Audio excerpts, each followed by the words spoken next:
quick intro here. This is the Legion Go S. This is a Switch 2. Get them out of here. This is the OneXPlayer 3. Brand new handheld from OneXPlayer. This is a loaner. I actually already bought it. I pledged on Indiegogo. That just wrapped up today, and now you can get it on the store. I will put some links in the video description down below to the storefront where you can buy it. It's on sale for now as a launch price. Before I get into anything, prices are high right now on everything. This thing is shockingly good for what it is. Compared to the competition, it's bringing a lot more and somehow at a lower price. Okay, so that's that there. I don't want to white knight the pricing. You decide if it's up to you, if you want to buy it, but pricing is kind of bad on everything these days. This thing's actually offering great value. What is it? Okay, it looks kind of like the X2, a 2-in-1 type thing. This is optional though. You can attach a keyboard. You don't have to buy it, but you can. I recommend it. Comes with a keyboard there. And now it basically looks very similar to a Legion Go 2. Legion Go 2 had really good ergonomics. I mean, has really good ergonomics, really good screen, yada, yada, yada. The price went up and it started to become really expensive and not really that logical to buy it. Whatever, it was good when it came out. But at this point now, today, it does use, the Z2 or the Z2E, which is kind of antiquated hardware. This here has a way more efficient, way more powerful chip, the G3E Intel chip with the B390. It's not 10% faster. I've seen people say like dumb things like that online. It's way faster than the Z2E.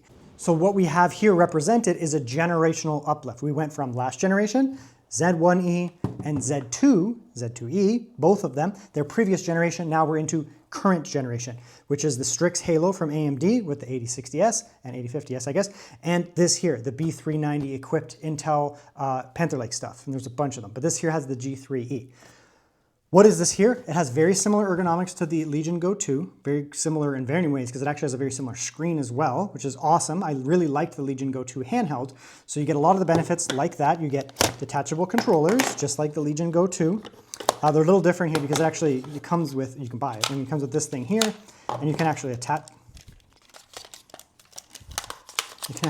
them like that there, make yourself a little handheld controller, pew, pew, pew, pew, pew, pew, pew, pew, plug that in.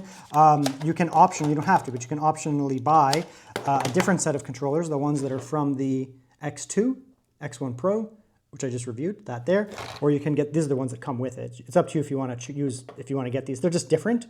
You can add them on for a reasonable price. Otherwise, you just get these here. So, you have it in tablet mode, you have it in laptop mode, but when it comes down to it, I mean, it's not a 2-in-1 as much as the X2. So we're going to jump into the specs in a moment. We don't want to do too much intro, but what makes this thing crazy here is that it has that Intel G3E chip, which offers amazing performance, amazing efficiency, and a crazy good screen. Okay, so here is the OneXPlayer website. Now, I bought mine off the Indiegogo. I pledged on Indiegogo. So mine is not off of here. The Indiegogo campaign is closed. It closed today. So now you buy it, it'll ship, soon. It looks like it comes out pretty soon. Mine should ship a little bit sooner. So mine should arrive hopefully in a couple weeks. Anyways, so there's three options here. We have the Intel Arc G3 Extreme. It comes with 24 gigabytes. Then we have 24 gigabytes and we have 32 gigabytes. Now, of course, today I'm reviewing 32 gigabytes and I have 32 gigabytes. I've had a lot of people ask me which one to get. It's your choice. Intel, you can actually set, they're not at like weird intervals. You can actually put whatever you want.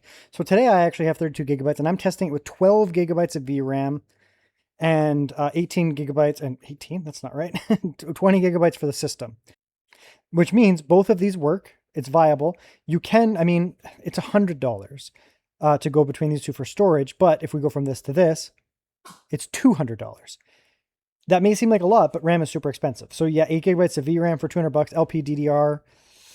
It's maybe not at market, but it's pretty close. So it's your choice. If you have the money, and you're okay to afford 32 gigabytes, it will give you more longevity, and you just won't have to think about it. You could do 12 and 20 and just leave it at that. But don't feel bad about, getting this and thinking, oh, it's not going to work. It's going to be trash. It'll be okay. Now, the RAM is slightly different. The 24 gigabyte RAM is a little bit slower than 32 gigabytes. It should not make a difference in real life. So just be aware of that, which one you get. If you can afford it, go for the 32 gigabytes without question. It'll be fine. If you're, you want to get something that's around Legion Go 2 pricing, I guess it's technically cheaper and massively more performant, don't think that 24 gigabytes is going to be bad because it's still going to be good. Now we are based on the Intel Arc G3 Extreme. This is the big boy. It is actually a 4050 class GPU. I have I have confirmed this. When I first got my first Panther Lake laptop, I did confirm that. I put the 4050 head-to-head with an Intel B390 iGPU. Now, in some cases, the NVIDIA did win. In some cases, the NVIDIA did win. But in more cases, it lost. The RTX 4050 lost because the RTX 4050 only has 6 gigabytes of VRAM. In modern titles like any Capcom engine, RE engine, a lot of games, 6 gigabytes is not enough. The Intel G3 you can set to 8 gigabytes, which is infinitely better, or even 10, your choice. But even setting it to 8 will make it way faster than this. So I actually don't agree with this, that it is RTX 4050 class performance. It is RTX 4050 class performance in raw performance, yes. But it's better and it's faster because you are not limited in VRAM. Screen is wild good. 8.8-inch AMOLED screen, not OLED, AMOLED, which does help with the pixels not having sort of a haloing effect. 144 hertz refresh rate with VRR. The screen is half the reason people are buying this thing. They're like, the screen is so good. And you confirm in this video, the screen is so good. Another critical feature here, we do have TF. TF is micro SD card. Same thing, that's just trans flash, what they call it in China. So it's a micro SD card. Very good. You get a 2280 NVMe, 1 or 2 terabytes. You can add, it says up to 2, but it will support 4 for sure, potentially 8, just depending. But SSDs are so effing expensive, whatever. But it also does support the mini SSD. And mini SSD is literally a SSD that's the size of basically a SD card. So it'll run at Gen 3 NVMe speeds. I have a full video on it, link in the top right corner, link in the video description to the Biwin Mini SSD. I've used it in multiple devices. This is crazy. So having that is a big selling feature for me. Now, if you ask me why I took so long to start this, like the actual review, like this part, recording, I've had it for a week and I didn't hit record on anything other than gaming. I've been using it a lot for gaming and that's all I've been focusing on for now. I actually was taking community requests, which was fun. Took me back to my early YouTube days and just getting an idea of how everything runs. Because, a lot of times I'll test like a few games, but I'm not testing like all these different games and getting the most in-depth understanding of how it runs, and I wanted to do that. Now I have a lot of experience with Panther Lake in general. This is my third like handheld. I had the Super V, which had the didn't have the G3E, it just had the standard one. I had the X2, and this is the third one. I have a lot of Panther Lake devices though. I actually have 4 laptops on hand, and I've already reviewed 4 or 5 of them. So here it is. It is obviously not a traditional 2-in-1 like the X2. The X2 is like an actual 2-in-1. That's fine, right? It's not designed to compete with the X2 in that regards. But it does have some X2 capabilities, specifically because they did allocate this keyboard here. You can type on it. I wouldn't type an essay on it. It actually feels pretty good, but I wouldn't type an essay on it. But it's meant to expand it. It's actually really good for gaming, to be honest. If you just have a mouse, you can game really well. I did quite a bit of that, actually. But it's just nice to have a keyboard, right? Like using these type devices, not so much the Switch, but these over here, when I don't have a keyboard, it is a pain in the ass. I have to hook up an extra keyboard when I'm doing a lot of stuff. The on-screen keyboards are fine and that kind of stuff, but I want to actually have a keyboard, and this is nice. And when you don't use it, you just take it off. It also doubles up as a screen protector. It's not magnetized or anything like that, but you can just slap it in your bag and it's just another layer to protect from something banging on that. But again, you don't need it, just take that off. So that's that there. So that's the keyboard here. We'll get into that in a moment, but that's an option. I believe that comes as an add-on, but it's like super cheap, so you'd want to do it. And this one here is going to be very similar to the Legion Go 2. There's a lot of elements in this handheld that are similar to Legion Go 2. Legion Go 2 is a great handheld. It's really expensive for what it is now. And this is expensive too, but it's actually like the same price as a Legion Go 2 with a whole generational uplift in performance. What I mean by that, it literally has the Legion Go 2 screen, just so you know. This literally is the Legion Go 2 screen, literally. And it also has the detachable controllers like a Legion Go 2, right? So this one here is detachable. You get an Apex Air. They do not have detachable controllers. This does. So it is very, very similar to the Legion Go 2. It feels different. Like these are lighter and that kind of stuff. But if you've had a Legion Go 2, which I had one up till very recently, it feels very similar to that. Like the hand feel of the device feels like that. Has detachable controllers. We'll get into the ergos in a minute too. These are optional, but I added them on. And these are actually from the X2, X1 Pro as well. A lot of people don't like these. I think they're actually great. They're just more unique. They're a little different. We'll talk about this in a minute too. But of course, these do come off. And if you have an X2 Mini Pro or X1 Pro or whatever, right, these are like interchangeable. It turns into a little X2 Mini Pro. And this feels very different. This is a very different feel. We'll talk about it in a minute. And they both have advantages. I actually like both of these controllers. Some people may be like, what are you talking about? but I actually do like both. So you can take that off there, and then you can turn it obviously into your little, like a tablet, just for watching shows, of course. You can turn it into a little tablet type computer for that kind of stuff. And it's nice that it has that versatility. Like you can actually take this with you and use it like this. And especially if, if maybe you're not doing any type of like controller type gaming, just bring a mouse with you, like a little portable mouse or something like this, right? And you can do some mouse and keyboard type gaming, mouse and keyboard type work, or the trackpad, whatever, depending on the type of game. Do that kind of stuff, or do some actual work. So attach that back up. We have our controllers here. Put them back on, turn it back into a dedicated handheld again. All right, so there are a lot of changes here from something like an Apex. Unfortunately, I don't have the Apex anymore. I might be ordering Apex Air. I'm not sure. We'll see. It's getting expensive when I buy. I buy all these, so it starts to get expensive. It's a prototype model, just so you know. Obviously, there will be some quirks on it. The one you get will be more refined. I've reviewed a few loaners from OneXPlayer, and they're not as refined because there's been months since this thing has been created to refine the product. So do expect some improvements as we go. Before we talk about the Handheld, we're going to get into some of the ports and that kind of stuff. So we do have a built-in kickstand, intake, and exhaust out here. Buttons and that kind of stuff. Detachable, as we already talked about. Volume up, volume down, power. We have over here USB 4 and USB 4. USB 4 is going to be good for running USB 4 type docks, like this here, for extra storage. USB 4, there's a sticky thing there. USB 4 type enclosure, like that. USB 4 type, I was going to call this a dongle, but this is actually more of a dock type thing where you can add a lot more ports, display, and all that kind of stuff, and an eGPU. USB 4 does unlock eGPU, and there's 2 of them. You also do get USB-A, which is amazing for me specifically because I do use USB type dongle, right?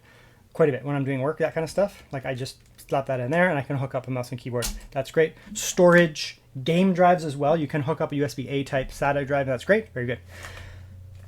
Bottom. Things are going to get serious in a moment, but we do have an SD card, so a standard SD card, like your traditional A3 style SD card. And under here you can't see, but that is a Biwin, that's a slot where I'm going to put in a Biwin Mini SSD. So that's a mini SSD. I have a full review of this actual mini SSD.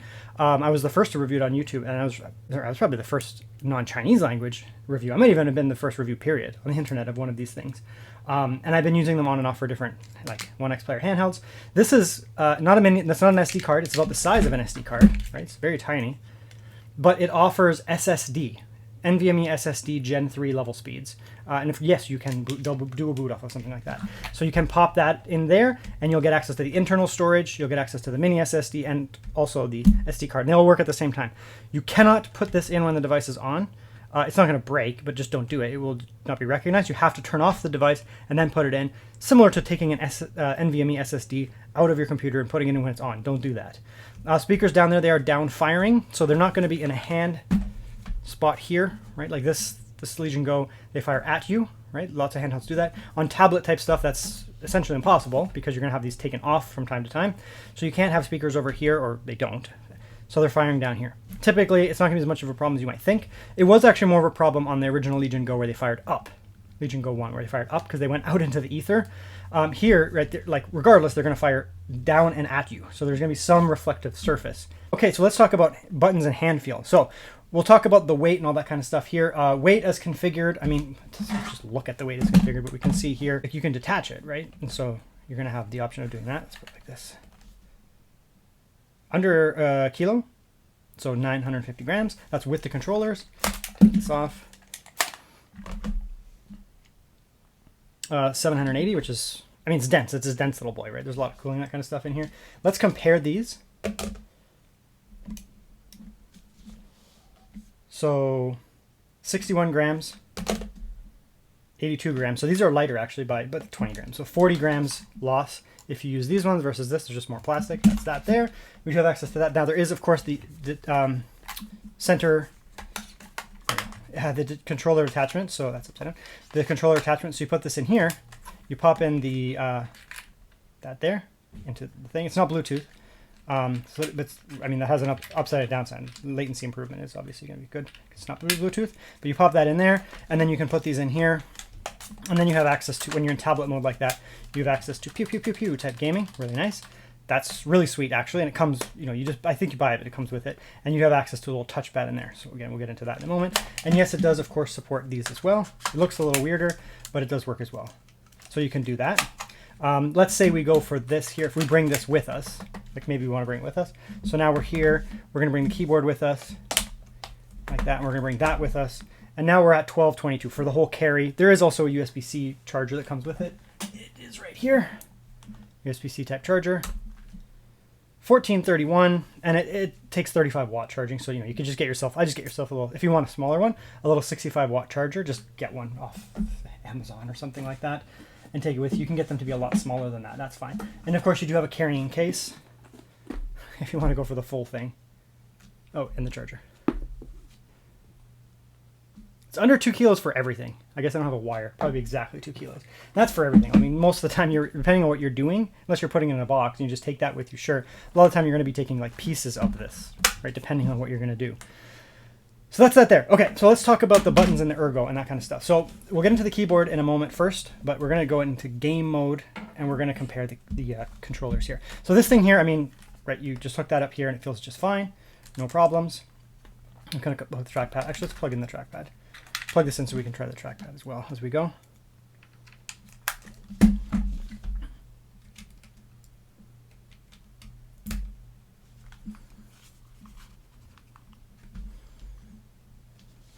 Okay, so you can see it's connected. It's like, hello, we have found you. This does have battery. It does have to be charged. So you charge, it doesn't have to be plugged in, but it does have to be charged. So you plug it in, charge it up, and then you can go like that. And then you have access to all these goodies over here. Yeah, we have to just connect it, which is that one there.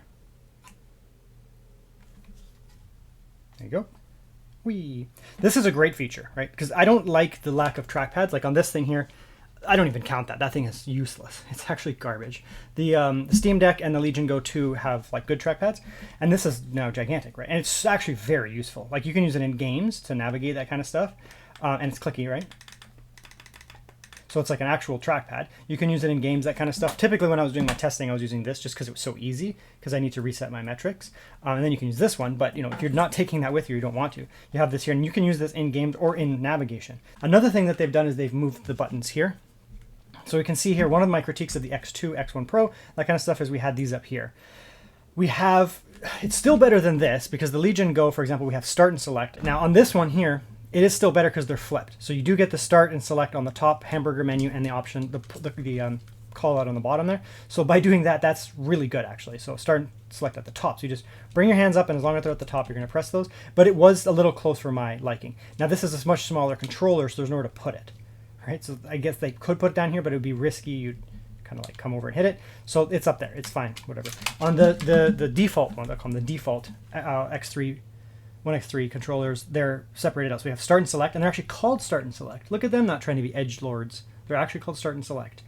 Up here, which is where I want them to be, and then you have your menu crap down here. So start, select, it's very intuitive. You go up here, you're never going to hit up your thing by accident. But then you come down here, you have access to your home menu, your, I don't know what that button's called, the other menu button, the overlay button, whatever it's called. And then you have your OneX. In some devices they call it Turbo, but it's actually like a OneX, and that'll bring out the OneXPlayer console, which is critical. This is critical stuff. The actual controller here, so it is a clicky style. I'm fine with that, to be honest. Some people don't like it. Some people like this, the floating. And then we have, of course, the Switch 2, which is, they're crap. They're actually like face buttons, but that's because the thing's meant to be detached and used as a controller itself. So then we do have the buttons here. They feel fine. They are also clicky. So you can feel the metal. There's a little metal switch in there. You can feel it turning on and off.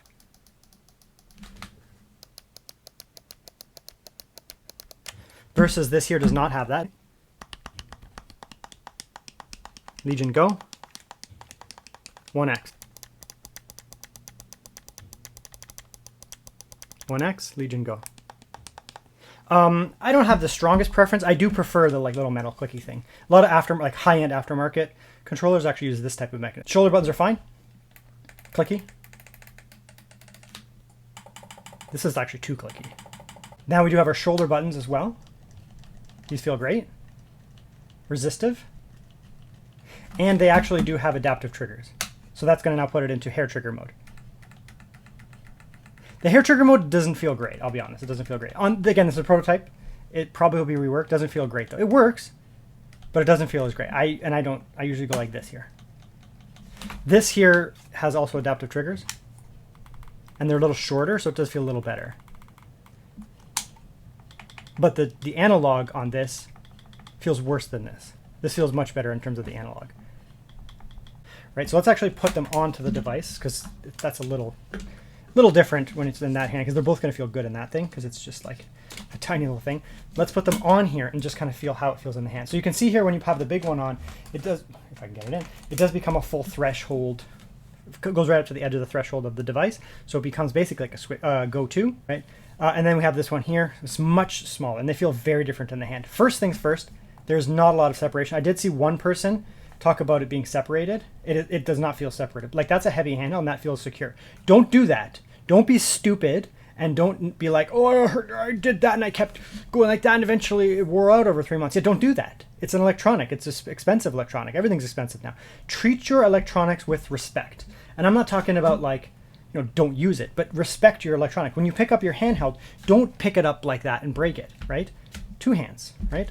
Like that, or like this. Like this. Don't pick it up like that and reef on it, okay? Just use your brains, people. People are like, yeah, I did all these things to break it and then it broke. And it's like, oh, yeah, okay, don't do that. Don't do the thing that's going to intentionally break the handheld. But regardless, it doesn't feel, maybe a tiny bit more, but I think it's because it's like more concentrated or something, but even so. Right, so this is an improvement. This is the modern one. It's a little bit more give to it, but I think it's because it's more concentrated.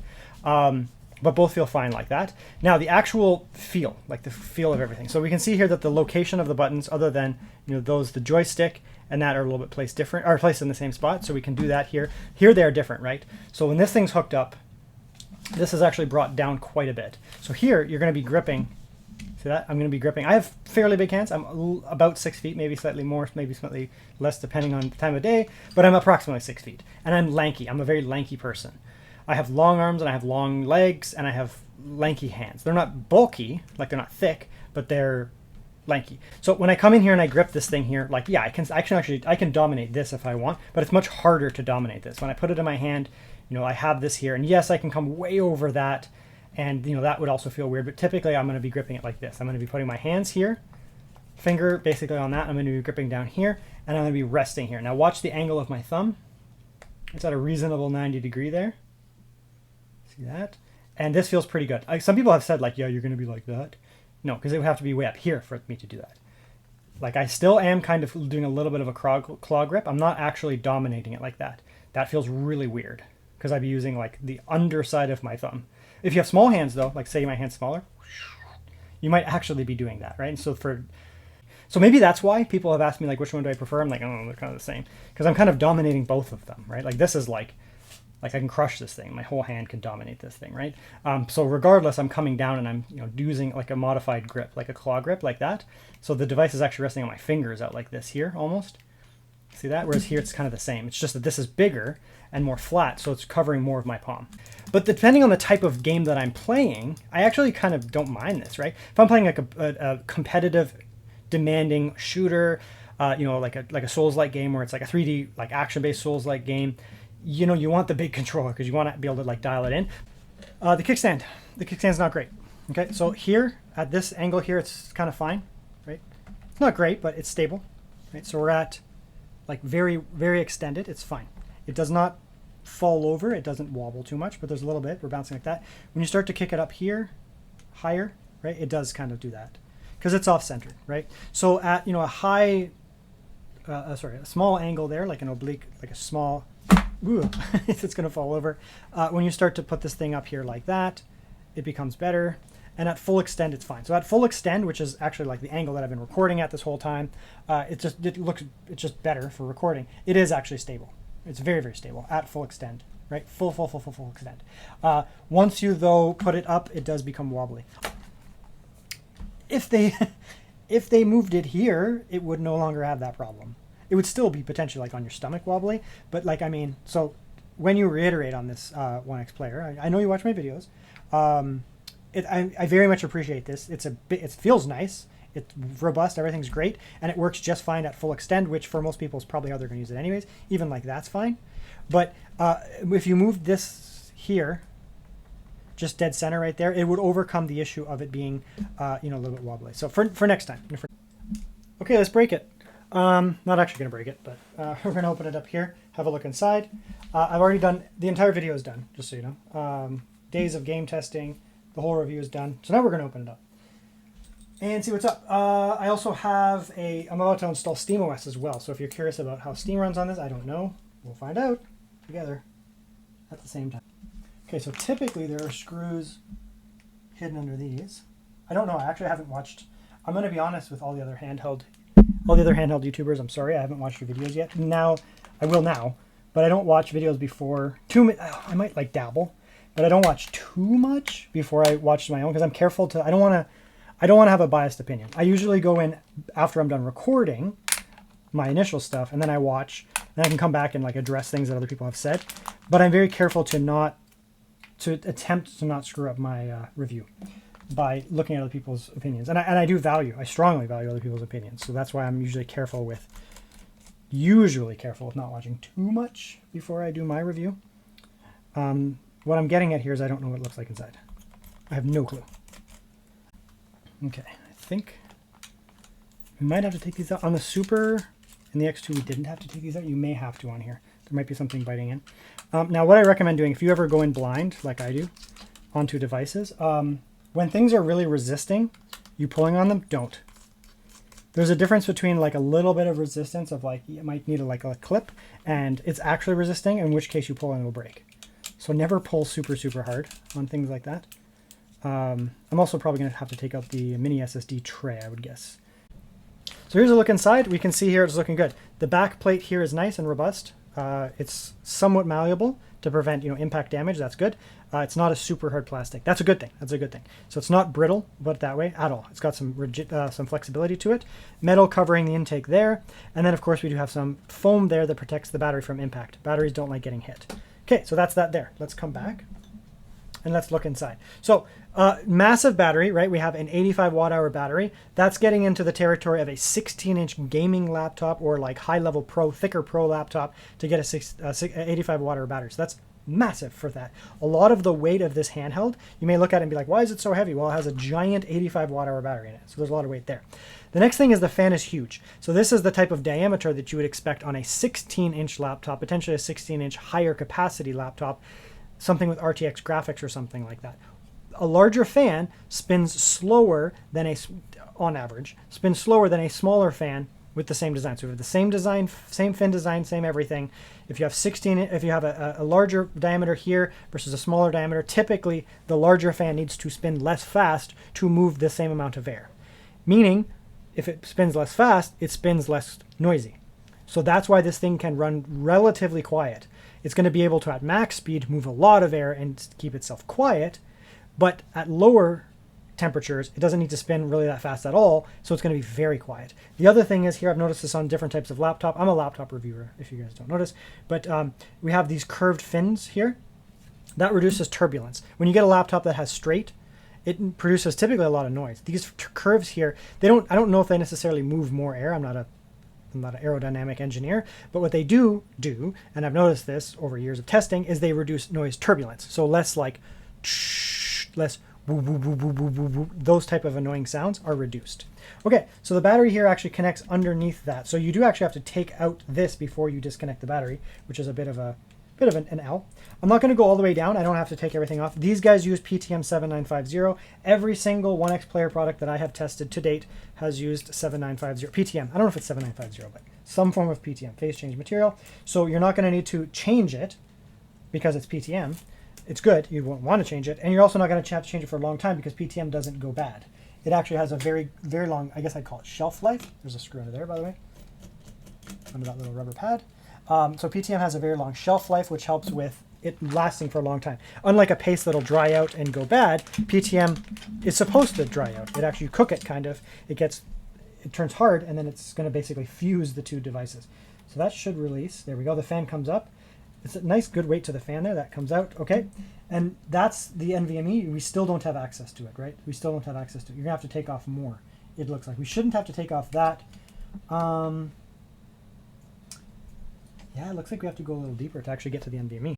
So to get to the NVMe, it looks like you're going to have to remove even more. So you're going to have to remove this module here. I still haven't disconnected the battery, though. Can I disconnect it from here? I still can't disconnect it. So don't touch anything. The battery is still technically connected. So this, you're going to be a little careful with this. Do not Do not bridge anything with that. Don't have this, bridge things like that. Be very careful when you're coming in at this point, because you can bridge things, and if you bridge it, you'll fry it. We'll put it that way. So we can see there's a lot of stuff to disconnect here to upgrade this NVMe. I would complain, but it does have a lot of expansion, and they don't want you to open these, to be honest. So, and it's not that you can't, but you just don't do it unless you know what you're doing. Be very careful. Okay, so that comes off like that. Now all of a sudden it looks like that piece there is somewhat free. Okay, so that's out. Where else do we have screws here? Is this one? Okay, so that's going to release that. Looks like there's probably, I can feel one over here somewhere.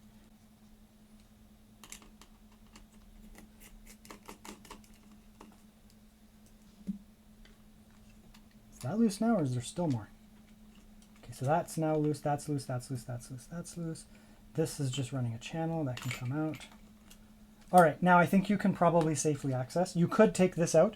There's a mother screw over here, right here, which I'll just take it out for the purpose of this video.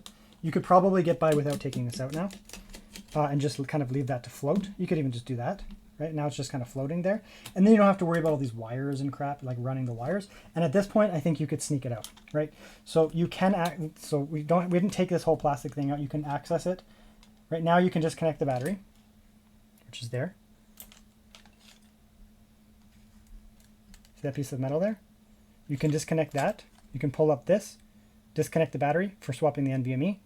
You can then put that back in without removing this. You could take this out. Absolutely, you could take this piece of plastic out, but I think some people might be starting to get a little nervous.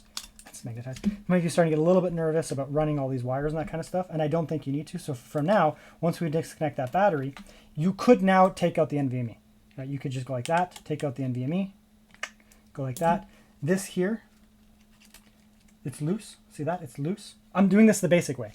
You can watch Nelly Gaming Repair. I'm sure she probably has. She had this before me. I'm sure she tore this thing to shreds in little pieces. And probably this unit, actually. I think she had this before me. So, you can watch her video. She'll take all this stuff off. But I'm going to show you how to do this. This is as far as you need to go here. You take that off. You can then now access the NVMe, release the NVMe, take that screw out, disconnect the battery, take that screw out, pop that up. Right, that's just a little piece of thermal material there. And you can take it out. Now I do have a full review of the Biwin Mini SSD. Of course, there's an SD card. Rather than just repeating that, I'm going to link the video up here to the Biwin Mini SSD, which was also tested in a OneXPlayer device. Show you what this thing can do. Essentially, what this is, it's an SSD, not a SD. It's an SSD. You put it in the system. You have to have the system off when you do it. You put it in. It's even recognized at the BIOS level as an SSD. Actually, it's not recognized as an SD card. It's recognized as a PCI-based SSD. Like storage media that's inside the computer. So you can dual boot off of this. You could dual boot Windows. You could dual boot Windows and Steam if you wanted. You're going to get excellent performance. It's going to give you Gen 3 NVMe SSD speeds. So that Gen 3 NVMe SSD. This might be Gen 4. No, it's a Gen 3. So Gen 3 NVMe SSD speeds. These will be the same. This is the same speed. That's what it's going to give you. There's not much. I mean, I've already tested it extensively. It's a really good feature. These are unfortunately expensive, but everything's expensive. Storage is expensive. It is what it is. But if you pick one of these up, Biwin is an awesome brand. This is what they specialize in. Pick one of these up. Even just get yourself a 512. You can dual boot off of it and consider it, an NVMe. Throw on Steam OS, throw on Windows, whatever, or just use it as extra fast storage. It works great. So that's fantastic. And of course, you have the SSDs, which are cheaper, and you can toss those in. Now, I'm going to do my traditional, I'm the laptop bro. I mean, I do a lot of handhelds. I use handhelds all the time. I game almost exclusively on handhelds these days, but I am the laptop guy. It's also useful because this is, it is technically still a 2-in-1. You can flip that off. You're going to have access to speakers, maybe do some work on it. So I'm going to give you that type of, workflow on it. So we're going to actually start here and talk about this keyboard here, not just for an auxiliary type device, but as a primary device. Now, as an auxiliary device, it's fantastic, right? This little trackpad here, this little keyboard here, you slap it on and you're playing games, WASD type games, these kind of stuff. It's fantastic. It's so good because you're able to then play these type of games, right? Civilization, strategy games, Baldur's Gate, all that kind of stuff. You can play these type of games and really enjoy it more in this type of setup here, right? That's great. you can also navigate here. So if you're in Windows, like, I mean, rather than using the stupid untouched, like on-screen keyboard, I also don't like touching the screen. Touchscreen on a handheld is kind of, you kind of just do it because it's a handheld, right? I'm used to it, but I don't like it because I effing hate, you'll notice I keep doing this. I don't like fingerprints, right? Like, it's not a fingerprint resistant screen. It has a glossy screen, so it will get fingerprints. I do not like fingerprints. They drive me crazy. Look at that. So here, I don't have to worry about that, right? I can come in here and I can use my trackpad and keyboard to navigate. I can still use this as well, but most of the time I'm going to be navigating like this, right? Or mouse and keyboard, which is great. Now, for basic input, basic Windows use that you'd be using your handheld for, like, it's going to be like a godsend. It's just exponentially, monumentally better than using the built-in like digital keyboard. It's not even in the same realm. You can't compare them. It's like going from having your hands tied around your back to having like your hands free. That's how it feels. But there's some quirks, and we'll talk about them here. So let's zoom in on the keyboard here, and we'll talk about the quirks here. So it's actually not bad to type on, which I'll do in a sec here, but there are obvious switches. So like, you know, the function keys are not separated. That's okay. But then you have shift to give you your, you know, $, pound, at, that kind of stuff. And then you also have function to get to the function keys. That's intuitive. But also stuff over here. Backspace is backspace, but if you want to use the delete key, you need to hit the function at the same time. If you want to use the equal sign, you have to hit the function key. Underscore, dash. So page up, page down. It might feel a little weird at first. It only took me half an hour to an hour to get used to it. Now, of course, everything is shrunk down, right? All the keys are shrunk down. It's not micro sized. Like, I've seen those little tiny little like pocket size things, and you're like, you can barely even get your finger on them. Like here, again, I don't have the thickest fingers, but it's basically the size of a finger for me. Like, my fingers are bigger than that, obviously, but like the pad of the finger feels like it's there. And when I press it down, I'm not overlapping with the other one. So it does actually feel pretty good to do that kind of stuff, right? Once you adapt, you have to type slower. Like, you can't I can't rip an essay out on this thing in even remotely as fast as I could on even the X2. The X2 is a much bigger keyboard, and I could, after adapting for like maybe 15 minutes, I could rip out an essay, no problems. Here, you could, but it would be slower. Like, we'll give you a little type here now.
Notice that? So I'll probably leave all that in. So the first run there, I haven't used this keyboard to type like that in a few days. And even that, I've only had like maybe an hour of typing on it. When I did the first run there, I was making errors like crazy. Because I was like, I'm not a touch typist. If you're a touch typist, you won't like this because you're going to be like this. It's not good for touch typists. You'd have to have the tiniest hands in the world to do that. I'm like a Diablo 1 typist. So I'm good at typing. I've typed more essays than I could ever even imagine throughout my academic career. But I still type like a little bit floaty. Like, my hands actually kind of float when I'm typing. So it actually works very well for me because I do that. If you're like a finger typist, you'd have no problems at all. And because I'm floaty, it actually works a little better than being a true touch typist. It just really, for me, the thing was missing the space bar a few times because I was scared that I was going to hit this. So I actually didn't commit to the space. And then the backspace, missing the backspace a few times here and there. Once I got used to it, I was able to do it essentially, well, I guess it is error-free the whole time.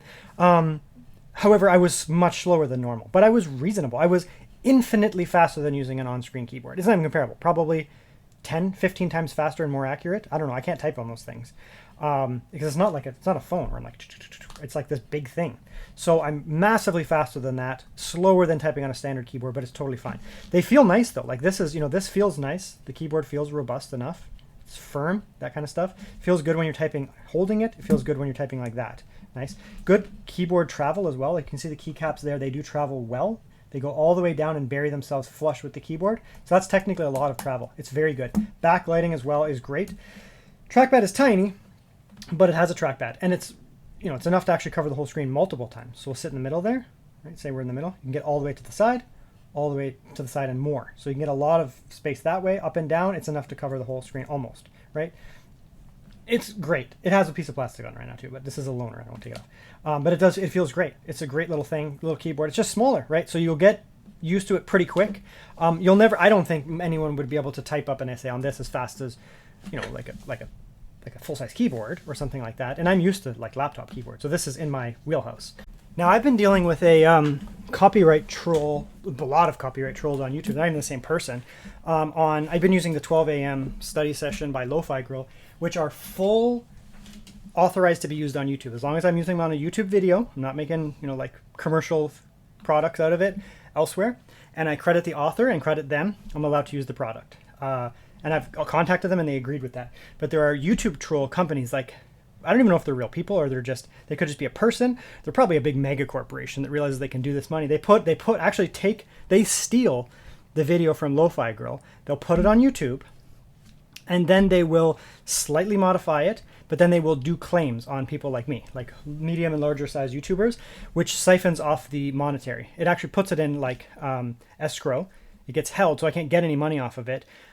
It will decrease the reach of the video as well. It causes a lot of problems, and then I have to do a copyright, basically like challenge their claim, which it always ends up being correct. I am using the video correctly every single time. I'm allowed to do it. I've contacted the actual authors, and they said yes, but I can't do it because it keeps screwing up my video algorithms. Because it keeps whoever these companies are or these people. It's a major problem on YouTube, a major problem. The fact that that's possible, like it's not even the creator of the song. If it was the creator of the song or Lo-Fi Girl doing it, okay, then they'd be like, you didn't put the video description information down, which I do, and they wouldn't care. But you know, they have that power. This isn't even the creators of the song. These are random people, okay, random people. And the fact that YouTube allows that is bullshit. So I just have this like basic ass thing that I made. I'm not a music producer.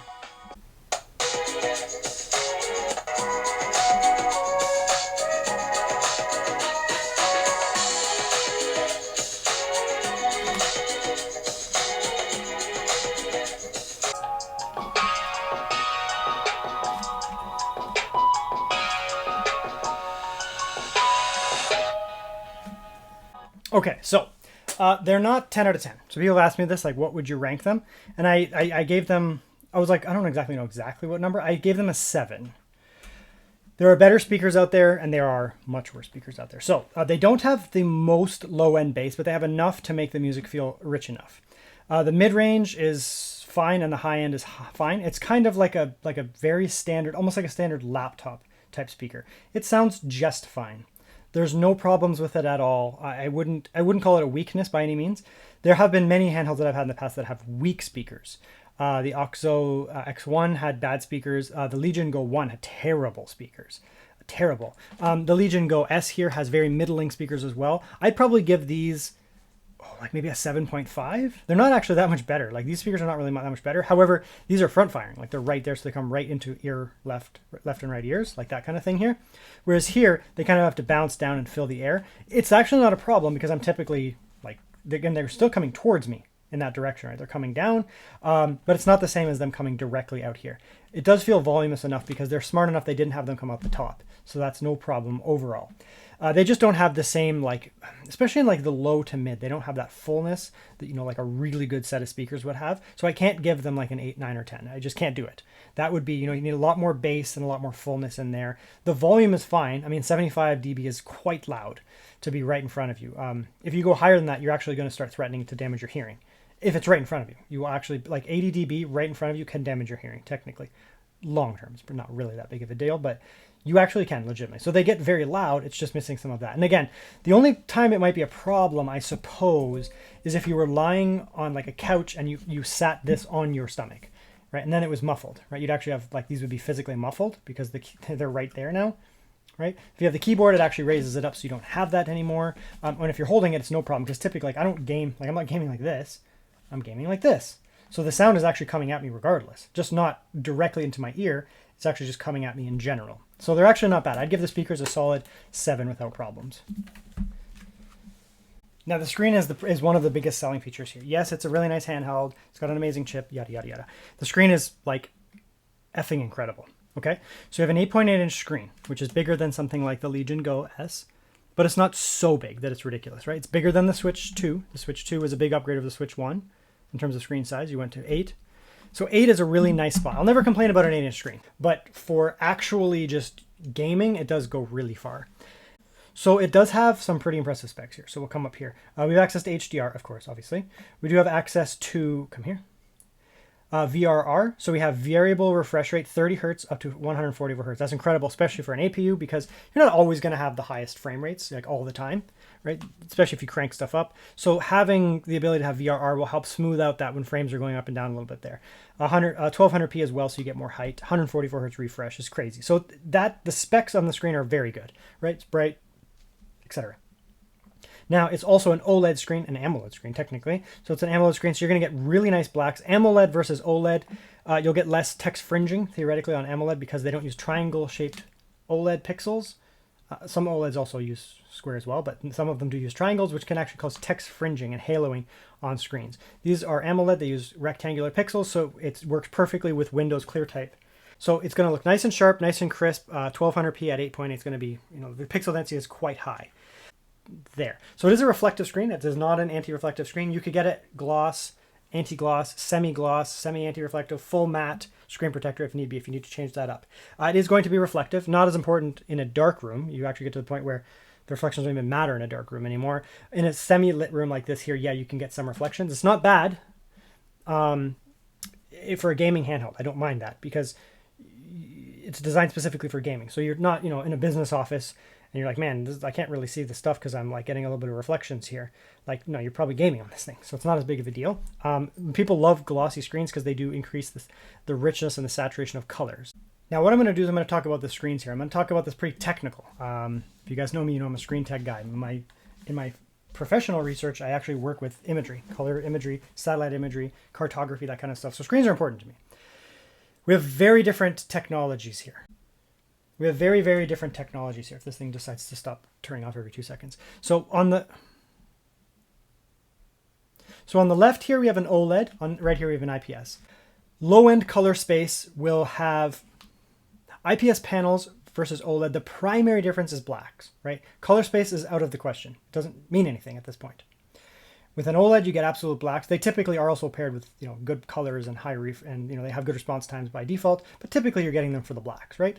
Often, if you buy yourself an OLED, they will have good colors because no one's going to make a high-end OLED panel and then have bad colors. Like, no one is that stupid, at least that I know of. So typically, you kind of default yourself into good colors. IPS has a huge range. You can get an IPS screen that has 45% NTSC screen colors, which will look like the red here will look like pinky orange garbage. It'll look disgusting. Then you can get yourself into a 100% sRGB screen here. So this here is 100% sRGB. This is 100% DCI-P3. 100% sRGB screen is incapable of showing the deepest levels of red that a DCI-P3 screen can. So if you watch my X2 review, I compare an OLED 100% DCI-P3 to the IPS on the X2, and in color space, they look functionally identical. There is no difference in the color space. The reds are just as rich on both, the greens are just as rich on both, the blues are just as rich, etc., etc. Okay? That's IPS versus OLED. However, this is not 100% DCI-P3 screen. This is 100% sRGB screen. But no matter what you do with an IPS, go here, no matter what you do, unless you have mini LED technology behind it, which this does not, you are going to get worse blacks. There's nothing to be done about that. These pixels here on the OLED are off. These are off. There's no light coming out of there. So in a very dark room, I'm going to turn off all these lights, start to get this room really dark, I do not get OLED bleed, right? So that's actually brightened up there. See that? There's no light there. There's no light to come out and bleed. Whereas the IPS in a really dark, this is slightly over dramatic, but maybe like that. Yeah, you get some bleed, right? So Legion Go S, Apex, having an IPS screen. So you're losing out on two fronts with something like this. You're losing out with slightly worse red. It's still fantastic. Like 100% sRGB, you'll never hear me complain about 100% sRGB color space. It does, I prefer DCI-P3, specifically in the reds, a little more saturated, but you're not going to complain about an sRGB screen because it's actually technically more accurate and it's still saturated enough it looks great. In a professional type laptop, I actually prefer IPS, right? Prefer IPS because it's easier on the eyes, this kind of stuff. It's just no burners, that kind of stuff. But when it comes to a pure gaming handheld, I'm obviously going to take the AMOLED screen. Look at that. That's in a dark room too. Like I do actually use it. I probably typically more game like this, to be honest. But even then I can still notice it, right? Like obviously, like, right? Those pixels are off. This is oversaturated now. That's oversaturated or overlightened now, right? It's very obvious what's going on here. And then when you actually bring it down to what I see functionally, it's like that, right? Off pixels, on pixels. So that's that there. So we have two ways in which this screen is killer. Two ways. It wins out in terms of being an AMOLED. So, I mean, that's great for a gaming handheld. We also have access to 100% DCI-P3 color space. So if you are comparing this to something like an Apex, an ROG Ally, Legion Go S, it wins in terms of color space because it happens to be 100% sRGB, and it wins in terms of being an OLED. Then if you're comparing this to something like the X2 from OneXPlayer, it cannot beat it in color space. The X2 has just equivalent color space. Technically, it's actually sharper as well because it's, you know, a very good screen, very 1600p, 1800p screen, beautiful on the Super V, beautiful on the X2 with the 800p and 1600p, that kind of stuff. Same color space. So this actually can't beat those screens in terms of colors, but it will still beat them in the OLEDs, in the OLED blacks. We'll do another scene here. This is, again, sRGB versus DCI-P3. You can see how saturated those greens look. Amazing for gaming, to be honest, amazing for gaming. It's actually not accurate. That is not a natural landscape. This is accurate. So, you know, if you're doing this, if it's on a laptop or something and you know, or a desktop and you're using it for professional work, the Adobe color space is actually more accurate. Right? This is how the world actually looks. So you would be producing your, you know, professional products on an sRGB screen like this. When it comes to content consumption, who cares? DCI-P3 is going to be dramatically oversaturated, potentially incorrect, but it just looks better for, you know, consuming content like watching shows and playing games. Right? It just looks better. It looks fantastic. So, you know, on a professional screen, like I have a screen up here that I can, when I'm doing professional work, cartography type work, or graphic design, I switch it into sRGB mode so that I'm not over exaggerating what I'm looking at. I know what people are going to be getting. But then when I'm gaming, I put it into DC, or watching shows, I put it into DCI-P3 mode. So I will never complain about an sRGB screen. Never. You'll never hear me complain about an sRGB screen. However, I will praise a DCI-P3 color space screen because you get better colors, better reds specifically, and better greens. They are more dramatic and potentially over exaggerated, but they allow the screen to push further into that space. And in gaming, who cares? It's just going to look better, right? So generally speaking, I mean, if we compare this to, you know, the Apex or something like that, that's another one, or the Legion Go S here, for example, you have two advantages of this specific panel. It wins in the OLED blacks. It's an OLED, so that's fantastic. So it can beat out any IPS in terms of blacks, unless it's a mini LED, but that doesn't exist. So that's great. And also, it comes accompanied with 100% DCI-P3. So yes, the color space in this, for example, can't beat out, you know, the X2, OneXPlayer X2. It can't beat out the X2 in color space. It's a less crisp screen, and it's the colors are no better on this at all. They're not better at all. It's not possible. They are both 100% DCI-P3 screens. They have the same color space, but this will beat the X2 in the fact that it has OLED blacks, so it'll win in both cases. So generally speaking, there's not much you could really improve on this screen here. It's pretty halo. It's pretty halo. AMOLED, perfect blacks. You're going to be getting, you know, incredible color space here.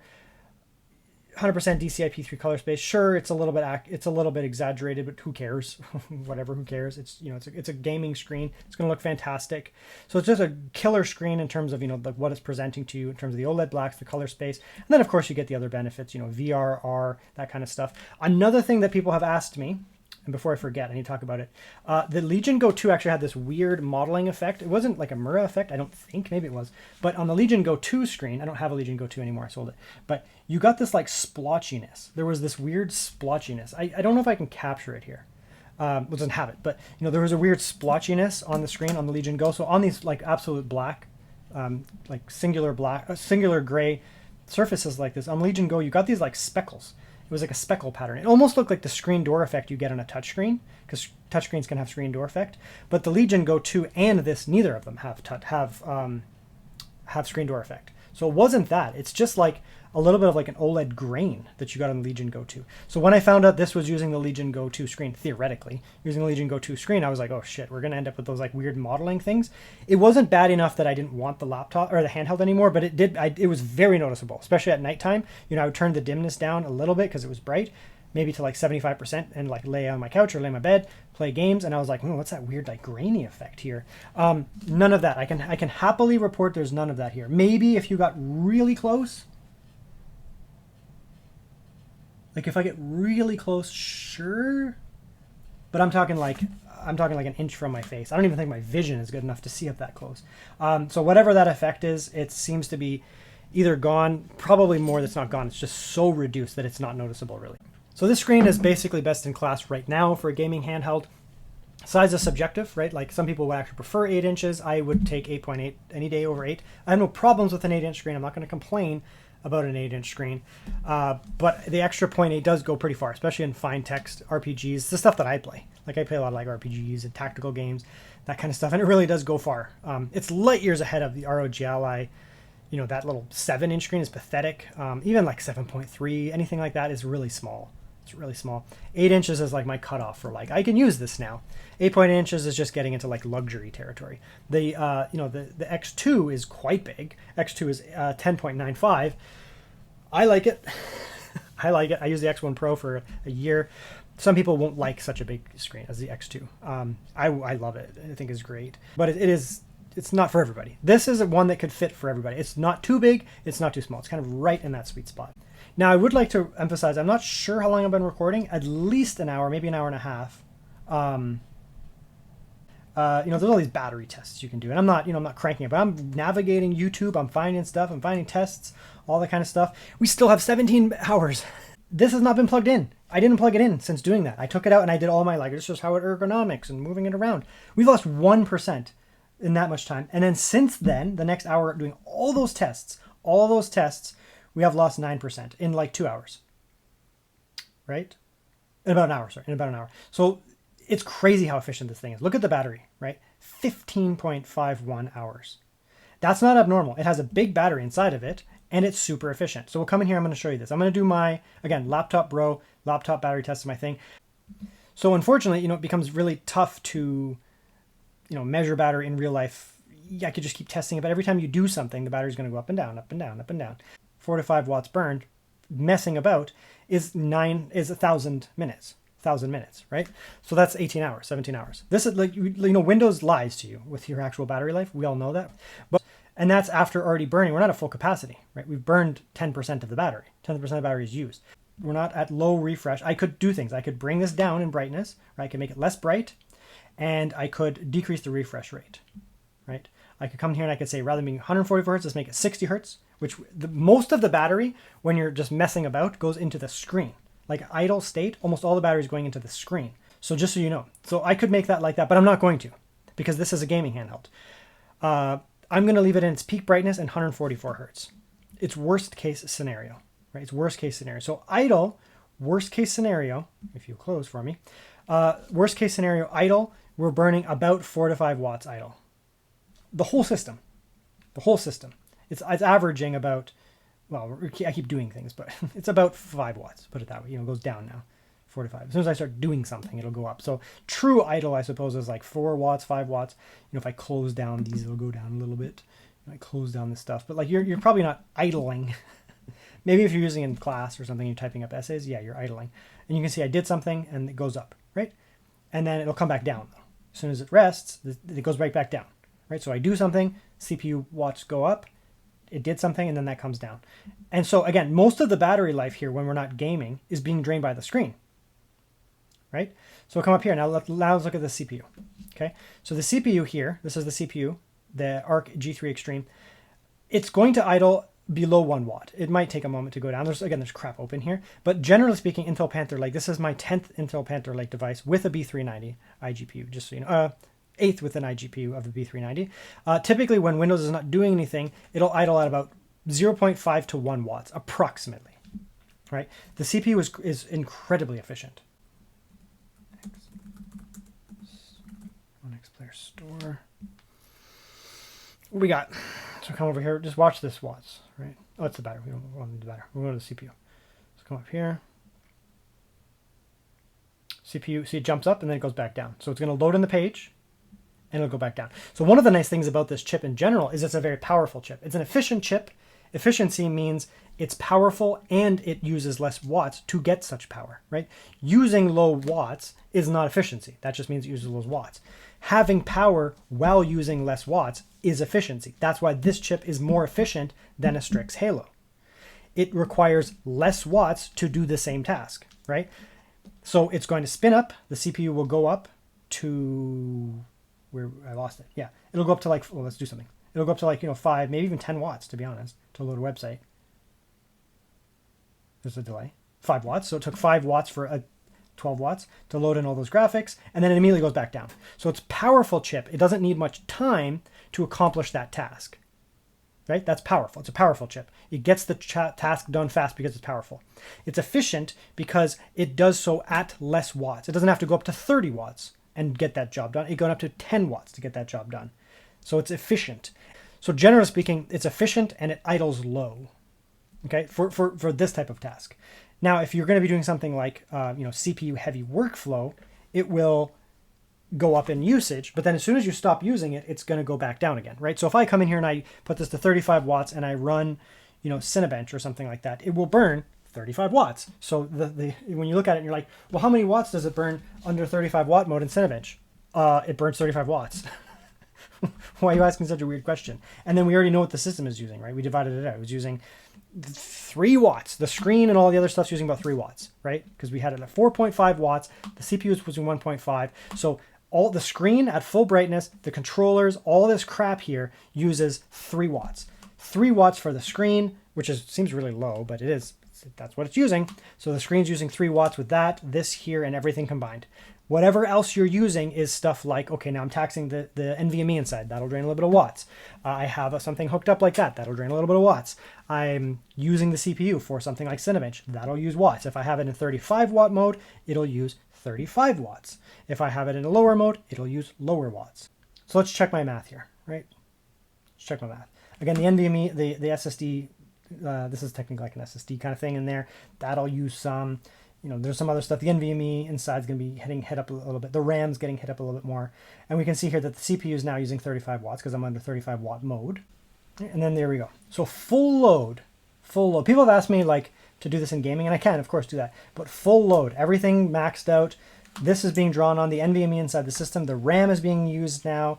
Everything is being used now, right? All components of the system are being used. Screen at max, TGP at max, CPU at max. CPU and APU don't matter. I don't have to do a GPU test for a mark. It's the same thing. We're using everything at max right now, and it's using 45 watts. So the system under full absolute load with nothing else going on is going to use approximately 45 watts.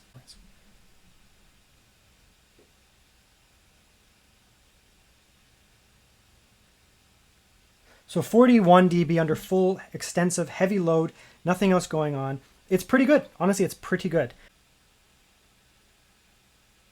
It doesn't gain anything from being plugged in. It's able to pull the full watts on battery. It's able to pull the full watts from the wall. So battery versus wall makes no difference. It's able to do the 35 watts on the CPU with no problems. Okay, and you can see here the score is pretty good. I have a Panther Lake laptop. My primary laptop right now is a Panther Lake with the B390 APU or iGPU, but it also has the 358H. So it's a Intel 358 chip. By the way, not a chipset. I know a lot of these handheld reviewers these days are saying chipset. It is not a chipset. The G3E is not a chipset. It's a chip. It's an APU. The G3E, G3 Extreme APU or chip has 2 fewer cores than my 358H chip. No set, just chip. So it has fewer cores, so it's slower in heavy CPU tasks. So we can see here my Panther Lake laptop with the 358H APU CPU is able to pull out around 19 to 20,000. So we are losing about 6,000 off of the CPU here. It's still effing fast though, right? Until a month ago, I was using a gaming laptop that had an AMD 350, and it was only able to get, couldn't beat this. It would get like 14 to 15,000. That was a full bore gaming laptop with an RTX 5070 inside, right? So this CPU is more, it's so vastly more than up to the task of driving the iGPU here that people might say things about it, but that's not true. This CPU is overkill for a RTX 4050 level GPU. Like massively overkill, right? So you will never be CPU heavy unless you intentionally go CPU heavy. Like you could go into, you know, a really big CPU heavy scene or something like that in a game that's very CPU heavy, and I'm sure you could find a way to bottleneck the CPU. But in average gaming at 1080p, you are never going to find the CPU is not able to drive this APU, iGPU. It's never going to be proper. The balance of this APU is very well done. So we're going to come in here. I'm going to show you guys the VRAM thing. So we're going to come in here. I've had people ask me, 24 gigabytes versus 32 gigabytes. Of course, the 32 gigabyte model does come with faster memory. I don't think it'll make a huge, it will make a slight difference, but it won't make as much difference as you think. This one here comes with 8533. It's 32 gigabytes. The 24 comes with, I can't remember, 76, something like that. So it is a little slower. It's not going to make a huge difference. Maybe a little bit, like a couple percent. But I don't think it'll be a huge difference, to be honest. Because I've already tested some Panther Lake stuff with this speed, slightly slower, and even faster, like 9600, 9700, something like that. Can't remember what it was, but it was faster than this. I didn't notice any perceptible difference. Like if I crunched the numbers, maybe, but I don't think it's going to make as much of a difference as you think. VRAM amount will make a difference. Why do I say that? If you come in here, Windows, okay? So we go into Windows here, we look at the system memory. So I have 32 gigabytes to work with on this one. If you buy the 24, you will have 24 gigabytes to work with, okay? So Windows, having Windows open uses some memory. I don't have anything really open here, restarted. We're using about 8 gigabytes. A standard Windows, once you run it for a bit, will use around 8 or 9 gigabytes if you don't have a bunch of crap open. It's a handheld for gaming, you probably shouldn't have a lot of crap open, so use about 8 gigabytes, okay? Then you load up a game. Depending on the game, they use different amounts of memory. So that may take another 8 gigabytes, maybe more, maybe 9, maybe 10, but pretty typical nowadays for most games, you're gonna be using about 8 or 9 for Windows and 8 or 9 for the game. So approximately 16 gigabytes, maybe a little more, but about 16 gigabytes, okay? When a game is open. So that's what you need to have allocated in the memory. If you don't have the memory section here with at least that, it's going to be a problem. So you can see here, it's only giving us 22 gigabytes. Why? Why do I not have 32? I have 22. Well, because I gave some to the GPU. So in these systems here, when you have an iGPU, you have VRAM, like, NVIDIA, 8 gigabyte VRAMs is not enough. People say blah, blah, blah, 6 gigabytes, all that kind of stuff. That GPU, physical GPU you put into your computer or a chip on your laptop has VRAM. It has its own VRAM. iGPUs don't. They share it. They actually steal it from here. They steal the memory from here. So if we have 32 gigabytes of memory here, that's all we have to work with. Windows is going to use some. The game is going to use some, and the graphics card, the GPU is going to use some. So the Intel B390 GPU is going to take some, Windows is going to take some, and the game, all of them. They're all fighting for that 32 gigabytes. That's why some handhelds like the Legion Go 1 were a problem. ROG Ally 1 were a problem because they only had 16 gigabytes. So the GPU needed some, Windows needed some, and the game needed some, and it became a problem. That's why handhelds like this, the Legion Go Legion Go S model, this is the Steam edition, but this one here has 32 gigabytes. It has more than enough because the games are going to take some, the operating system, Windows is going to take some, or Steam, whatever, and the GPU is going to take some. But because this is weaker, you don't need to give it as much memory. Here, we have a more powerful GPU, much more powerful GPU. So you want to give it more memory. I would not give the Intel B390, I would never give it under 8 gigabytes of VRAM. It wouldn't be enough. 10 or 12 gigabytes is where you want to be at. 8, you could do it, it is possible, but there are easily going to be games like the RE Engine, Resident Evil, Requiem, Pragmata, that will use more than 8 gigabytes. And the GPU here is fast enough for that to matter. It's fast enough to push your frames up enough where you would hit that 8 gigabyte limit. So you can see here we come into this Intel Arc graphics software, straightforward. You come in here, you have all your specs, and this is where you allocate your VRAM. You have to restart the computer after, but you can do it from Windows. So I have given it 12 gigabytes of VRAM to the GPU, which then leaves 22, where are we at here? Approximately 24 gigabytes because we have 36. It doesn't quite work. So we have 32 gigabytes of memory for the system total, and I've given it 12. So technically Windows and the game have 20 left over, right? 32 plus 12, 32 minus 12 equals 20. So Windows itself and the game have 20 to work with, and the graphics card or the GPU chip, so the B390, has 12 gigabytes to work with. I could, if I have the 32 gigabyte system, which I do here, you could theoretically put it up to 16, like that there, or whatever, close enough. So 16 gigabytes here, and you give 16 gigabytes to the GPU and you give 16 gigabyte to Windows. I don't think you need that. The B390 is fast, but it's not fast enough to really need that. Some games, sure. But I would rather have a little bit extra for Windows, just a little bit extra. So and you can also you can just override it and just let it do it on its own. But I like to allocate it myself. So for 32 gigabyte, if you have a 32 gigabyte system, I would probably give it that. 12 gigabytes of VRAM for the GPU, and then that leaves 20 gigabytes for Windows. Windows and games and all the other crap that have open. It's pretty unlikely you will exceed 12 gigabytes of VRAM. It's possible, but it's very unlikely. It's very unlikely. Like even an RTX 5070 desktop, it's pretty unlikely you could, but it's pretty unlikely. And this is nowhere near that fast. So I would say 12 gigabytes is enough for 32 gigabyte owners. You could do it if you're a 24 gigabyte, but that only leaves 12 gigabytes for Windows and the game, and I think that's too low. So what I would do if you have get the 24 gigabyte model,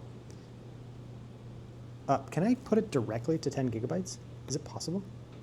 Or is it going to be like the intervals are weird? Come on, just a little squeak over. No, you can't. So whatever, 10.1. So 10.1, so 10 gigabytes going to the GPU, the B390. That'll give you 12 gigabytes for Windows. It's 14 gigabytes for Windows. I think that's enough. I would highly recommend, even if you have the lower model, the 24 gigabyte model, you could play with it and you could give it approximately 8 gigabytes, but I don't think you should. You can exceed that. I would just, set it to 10-ish, and don't worry about it. So 24 gigabyte owners, set it to 10 gigabytes here. That'll still give you 14 gigabytes of memory for Windows. As long as you don't have a bunch of crap open on Windows, Discord and all this slop open, just keep your Windows clean. It's a gaming handheld. You'll be fine with 10 gigabytes for the GPU and 14 gigabytes for Windows and for the operating system and for the game itself. And I think you'll be fine. If you really want to, you could lower it, you could increase it, but I think that's the sweet spot for this 24 model. And if you have the 32 gigabyte model, give it some more. Okay, friends, let's come in here. So we're going to do Hogwarts Smogwarts. I have so many game test videos. I already have, I think, 6 already out, just so you know. I believe 6. I think I have 6 game test videos out. And I have like 5 more to come. I took community requests, which was fun. And I did that before I did any recording of this. This is a week later because I wanted to really understand the performance. I mean, I already know how the G3E performs. It's my second device with it. And I know how Panther Lake works with the B390M because I use it as a daily driver and have for 2 months. But it's about this handheld. So I wanted to make sure I got a grasp of it. So I'm not going to do all the game tests in here. What I'm going to show you is XeSS scaling, wattage scaling, and battery, and noise. That's what I'm focused on here. And that's why I'm doing this. Again, if this is not the game you care about, this is a great game to benchmark, by the way, because of XeSS and that kind of stuff. But if this is not the specific game you benchmark, I'm not like telling you screw off. I'm telling you go watch the other videos. I have so many, so I'm pimping my channel. Yeah, I have a lot. And different type, high watt, low watt, high demand, low demand stuff. Anyways, so this is Hogwarts Schmogwarts. Let's come over here. I actually am going to run around in the city here a little bit. This is, I thought there was a duck. This is Hogsmeade, which is a disgusting area to run. It's so hard to run. It's one of the hardest areas in gaming to run, despite this being a 2-year-old game. It's just a very tough to run game. This game is nice because it runs very well in Intel and AMD. It's agnostic. It does actually not run the best on NVIDIA, but that doesn't matter. It runs great on AMD and great on Intel, so it's a great way to test it for people who are potentially comparing to an Intel handheld to an AMD handheld, etc. It also has access to XeSS. Okay, so this is full watts, fully watted up here, 35 watts. We're also on medium with bounce scaling. As you can see, the frame rates are disgusting, right? It's a full generational improvement over the previous generation, like the Z1E. And the Z2E by extension, which is only 10% over that. This is a full generational improvement over that. You just can't get 85 FPS at this level of performance. It's not possible. So this is incredible, obviously. Now I'm going to just detach the battery here, or this here. We're going to go on battery. Now give that a sec. We're going to see how many watts we're going to burn. We're going to be burning a lot, to be honest. There it goes. Okay. Now it's exactly the same as the Cinebench section, right? I just wanted to prove my theory here, right? Remember when I was like, this is the proper way to do it. Some people are like, no, it's not. It's exactly the same watts under Cinebench. It's exactly the same watts, right? There's no difference. The reason I'm doing it in the gaming section here now is because we're also drawing on the SSD. So the only difference here now from everything else is I have speakers producing sound where they were not before, and I have the SSD. The SSD is pulling watts. SSDs, yes, they're electrical component, they pull watts. So we're using 45 watts under full load, which means you're going to get under 2 hours under full 35 watts, right? 35 watts. I will scale the watts back in a second. Unfortunately, I cannot show you the battery drain and have OneXPlayer. OneXPlayer console competes with hardware info. It does not compete with Afterburner, but it competes with hardware info. They're pulling the same sensor data at the same time and they crash. It's fine. So when I do my wattage scaling, I'll have to do that. It's a pain in the ass. What I'm going to show you here, though, is scaling. So, you do have access to things like XeSS, all that kind of stuff. We can actually turn it up, for example, right? Like, let's turn it up now. Let's go up all the way to like, high, for example. At full watts, what's the peak kind of performance we can get out of this thing? And is it going to now drop down in terms of performance, right? Now, by the way, I don't play like this. And this is still going to give you 60 on high. Right? It's very good. It's very good. Again, full watts on battery, which is not going to be the best, but you can also plug it into the wall. So people may look at this and be like, well, the Apex is so much more powerful, or the X2 Mini Pro. And at full watts it is, but it also is using like 45 to 50 watts, right? Even at 35 watts, it should be more powerful, depending on the game. Every game's different. But that does not mean this is not powerful, right? So how I actually play is I actually put this game on medium. I go material quality, typically ultra. I turn it way up. I can't see what I'm doing here. Foliage quality, I actually turn up to ultra, and texture quality to ultra. So I've actually cranked the game. I turned down a couple things, but actually cranked a lot of stuff, right? And this is how I typically play. We'll restart the game. So when you throw it into a mode like that, you actually, in some cases, you decrease some of the demand. Some of the demand goes down because I've turned down a lot of stuff like water and shadows and that kind of stuff.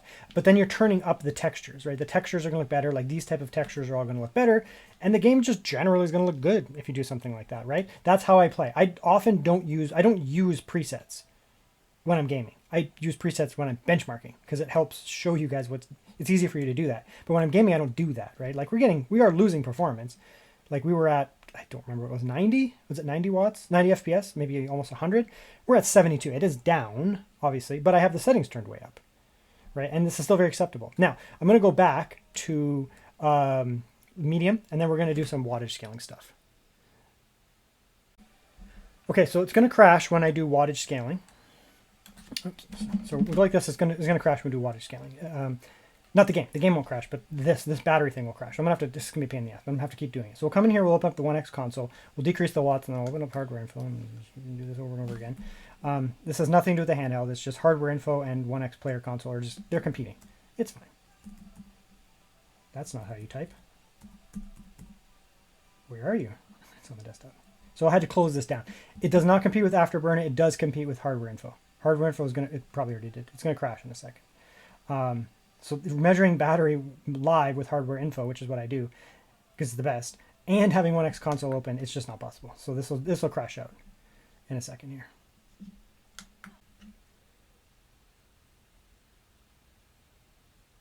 $35 dB is very quiet, by the way, very quiet. FPS drop is almost nothing. We did lose some FPS, right? But not a ton. 86, 87, 88. Where are we going to sit here? 80. We'll round up. We'll give it 88. So going down here, we lose like 4 to 5, which is like 3%, 4%, maybe 5. It's about 5 or 6% actually performance loss with 5 watts though. It's quieter. Come down here to 25. This has crashed now, by the way, as I told you it would. So just ignore the battery charge rate.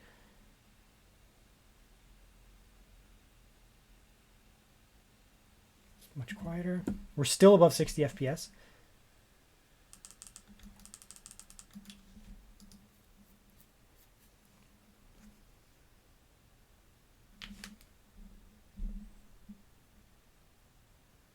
So at 25 and 20, it has the same sound. It's even quieter. My noise floor is about 32, by the way. So it is audible. I can hear it, but that's what I will say. I can hear that there is a fan on. That's it. Okay, thank God. I may technically have to restart. There might be a few things. Just give it a plus minus. Give me a plus minus here, guys. You go like that. So throw in a little bit more scaling. Now, performance scaling does sound intimidating, and it kind of is, actually. I would not use this much scaling. I would turn the scaling down to balance. But what I'm going to show you here is look at the fine lines here. If you use FSR 3.1 in a game, meaning you have AMD or a non-XeSS enabled title with Intel, these lines would not be stable. Even at potentially balanced, it would not be stable. Look at how stable those lines are there, right? This is performance scaling. Completely stable lines, no shimmer on any of these things here. It looks like a tech demo for Intel. Foliage.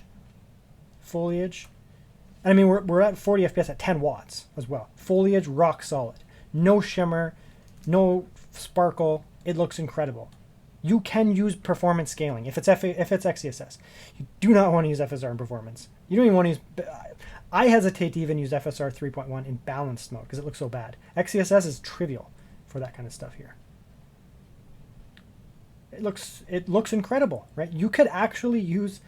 I would not do this, not with a handheld of this level of performance. Like, it's not required anymore. Like, this is not the MSI Claw 1, right? We don't have to really beg for performance like we used to. You know, we're really pushing performance here. But I'm just going to show you here. This is ultra performance. I would not do this. You're starting to get a little bit of softness in there. A little bit of shimmer. Little bit. Fine lines are more or less stable, but there's something going on there. Barely see it. You wouldn't be able to see it in movement, like at all. You can't really see it. But there's something going on there from hunting. It's just a little weird. There's something going on in the water there, right? We're scaling up from like no... It's XeSS though. Hardware level XeSS support. It looks great. I wouldn't do it. If you're really desperate, if you're like, man, I want a game at like 7 watts on this plane, AAA titles, you can do it. You can do it. You can do it. You just got to use a lot of scaling. But I would not, right? Normally I'm going to be at like quality or balance. Most of the time, honestly, like quality. Just a little bit of scaling. You don't need scaling at all. Like, you can turn it off, but you do also need more watts than that. So let's put it back up to like 20. So now we're at native medium, or native low. I'm going to put it back to medium. That's the thing that's nice about this handheld. Very demanding titles, like ridiculously unoptimized titles in 2026 and 7. Yeah, you might have to be on low. You might have to be on low. Anything else that's not like a turd of a game, you're not on low. You're on medium up to ultra settings, depending on what watts you're at, right? That's how this thing is designed to be. So this is native, no scaling. 15 watts. 15 watts native, medium. 15 watts medium, native. So it's giving you 45 watts at 1200p medium with no scaling at all. It's awesome. It's only 20 watts. That's going to give you a lot of battery life. We're going to go all the way back up. Let's just see what we can do medium. No scaling. It should give you a 60 FPS. Yeah, so 60 FPS. A lot of the times this is a 60 FPS handheld. So it's like, you know, you throw it in medium or high, ultra, depending on the game. Medium, high, ultra, depending on the game. Run it at native and you get 60 FPS. That's more or less what you're getting out of this handheld. At 35 watts, it is not noisy. At 25 watts, it's near silent. At 20 and below, it is completely silent. Like, there is fans, you just can't hear them. Right? And then on top of that, you do have access to scaling, but you're not limited to the generally bad and disgusting FSR 3.1. You have access to FSR to XeSS. XeSS just stomps FSR. Now, FSR 4 is coming and is on Strix Halo, and it looks so much better than the older FSRs. But just be aware that FSR 4 comes with a performance penalty. You hurt the performance by having FSR 4 on. It's still worth using because it looks so much better than not having it on. Just so you know, you should use it. If you're going to use scaling, you should use it over FSR 3.1 because it looks so much better that you actually want to use it. But it does come with a performance penalty, just so you know. It does not run like a 7000 series NVIDIA AMD GPU. You actually get a performance penalty using FSR 4. That being said, still use it. Okay, last thing, and then we'll do a little bit of battery type stuff. There's not much more to do, to be honest. We got the game stuff down. I'm just going to show you here. So, you know, we're on the lowest amount of FSR. You can throw it on like balanced, right? A lot of the time with FSR, honestly, just throw it on quality or balanced. It's just use it. You can't even tell it's on, right? No fine line issues here. This is balanced. Let's go in and we'll use FSR now as a comparison. FSR XeSS Balance is actually FSR 3 Performance, just so you know. They don't match the same names. So these are roughly, like that's 50%. It's roughly the same amount of scaling. Now watch this. Look at that shimmer, bro. Look at that shim. So much shimmer up in those lines there. It's actually more noticeable not on camera, just so you know. Look at those lines over there. Look at the plants. Look at the trees. Look at the sparkle. Look at the sparkle. This is why FSR is garbage. FSR 4 is good. It's great, honestly. But you do get a performance penalty on handhelds, unfortunately, because none of the handhelds are using a desktop 9070. Right? And you get shimmer at 50% scaling. That's XeSS versus FSR. FSR is inferior on handhelds to XeSS in every single way, because even if you use Strix Halo, you're going to get access to FSR 4, which does look better. It does look better, but you get a performance penalty. So here's XeSS performance now, right? 50% scaling, same thing. Gone. No shimmer. No shimmer. So in all ways, FSR is inferior to XeSS on handhelds. In desktop, I believe FSR 4 will beat out XeSS for now. Like pretty much, they're so close it doesn't really matter, but it is technically better. But you don't get a performance penalty on 7000 series and AMD GPUs. Anything else from AMD, anything else except the 7000 series desktop GPUs, when you use FSR 4, you're using the Int 8 model, and you get a performance penalty. So it will look better than their traditional FSR 3.1 slop, but you will take a performance penalty. Just be aware of that. XeSS is the opposite. You get a performance boost on Intel hardware, a boost. So not only do you get the scaling benefit, you also get the boost that is specific to Intel hardware and is not accessible on AMD. So you're double dipping. And that's one of the ways that, you know, I have a Strix Halo handheld coming. It's going to be great. There's going to be no problems with it. But that's one of the ways that, you know, Intel can beat AMD. It beats AMD at low watts. We already know this. There's no debate. I don't want to see shitlord comments and, you know, can't. We already know Intel wins at low watts. This data has been out for 3 months. In China, I've already tested it. Everyone's tested it. We know Intel's better at low watts. Game specific, yeah, you can cherry pick games that Intel does better. You can cherry pick games that AMD does better. That doesn't mean anything. Across the board, Intel's better at low watts. AMD wins at high watts, you know, above 30, probably like 30 to 35, even 40. It's going to be faster. However, Intel, you can then use scaling. You can then throw on XeSS type scaling, actually want to use it. It's going to look great. And you're going to also unlock that performance level boost, meaning it's going to start to close that gap. It still doesn't close that gap, but it can start to close the gap on AMD Strix Halo. Whereas with Strix Halo, you're going to rely more on a native image because the FSR looks so bad, to be honest, or you're going to throw on FSR 4, which looks great, but you're going to take a performance hit. So these will be closer than you think. I do have the X2 Mini Pro coming, just so you know. I am not poo-pooing, and I bought it. I'm not poo-pooing AMD. I just want factual information. AMD is not going to be as fast as Intel at low watts. In a handheld, on battery life, Intel makes a ton of sense because you're going to get really good battery life, really good performance, and all that kind of stuff. You have access to XeSS scaling, which is better. Okay. Now, I do want to show you some low wattage performance here. We'll go all the way back down here. Let's just put it to 15. Not the best in terms of performance, but I'm going to put it down here, and I'm going to show you the battery stuff. It's just I can't do it with the One X console. So, you know, this is 15 watts here. What kind of battery life are we going to get?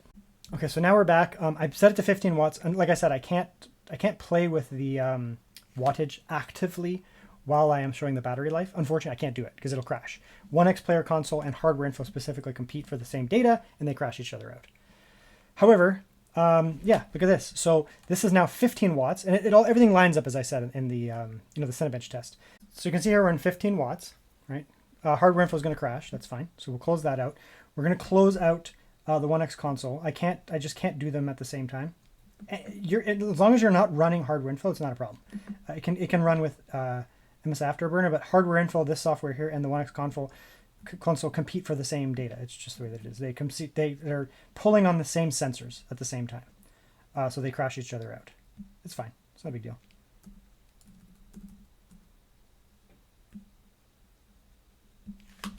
Okay, so now we're not crashing out anymore. Okay, so we're just at 15 watts. I could do 10, but I just want to show you the math. There's no point in being stupid about this. So with 15 watt TGP on the TGP slider, okay, so we're at 15 watts, with 144 hertz refresh rate and peak brightness. I could turn down the refresh rate to 60. I could turn down the peak brightness as well. We're at 25 watts, 26, being drained, right? So, right, you can see here, when I go out of here, it goes down. I'm just showing you that it's working. Come back into the game, it goes back up. You're drawing a little bit more on the CPU, the APU.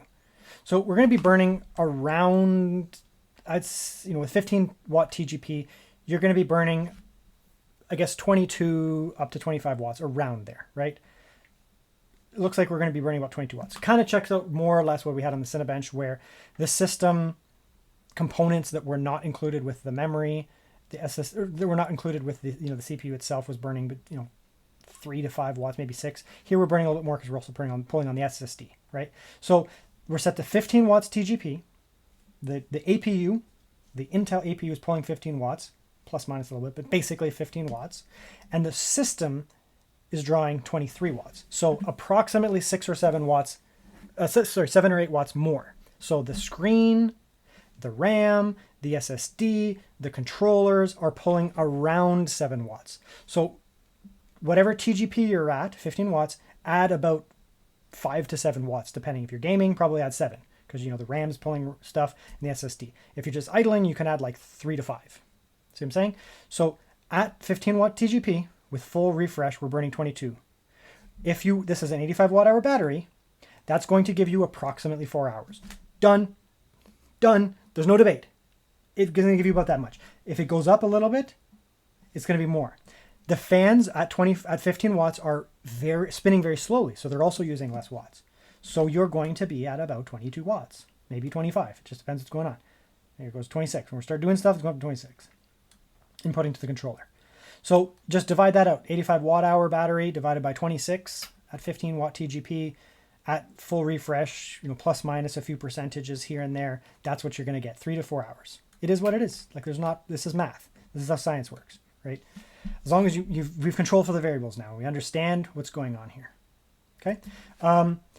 Now, of course, we can decrease the screen refresh. We'll do a little bit of that. Just kind of see. We'll do it live.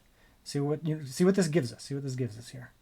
I may be a boring YouTuber who does long drawn out stuff and rambles like a lunatic, but I love the tech and I understand the tech. I'm not perfect. I could be wrong, and I'm often wrong, but I do my best to understand what's going on here.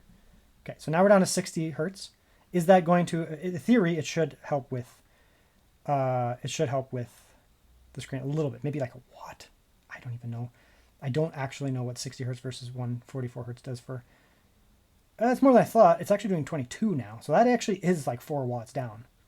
So if you are on battery, you're probably going to shoot for 60 FPS anyways, right? You're not shooting for 144 FPS on 15 watts on a plane or something like that.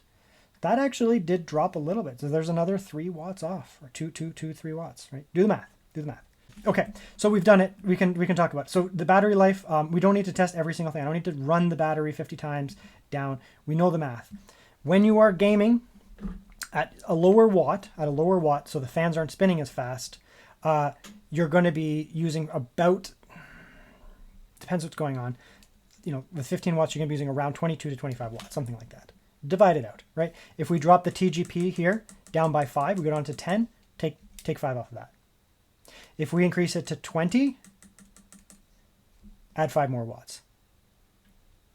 Above 20, the fans will start spinning a little bit more. The fans will draw a little bit more power, so you might have to add another watt or 2. At 35 watts, the fans will be spinning pretty fast to keep it cool. You might have to add another couple more watts. So then you're going to be at 35 watts, literally the APU pulling 35 watts, the screen and all this crap pulling another 5 watts, so that's 5, and then the fans ripping up, so we were at 45 watts under full load battery drain. But that's like the fans ripping, full screen refresh, everything going maxed out, and you'll get a little under 2 hours under full load. When you start decreasing these type things, your battery life gets better. So let's wrap it up and do some conclusions here. We'll do negatives, then mediums, then positives.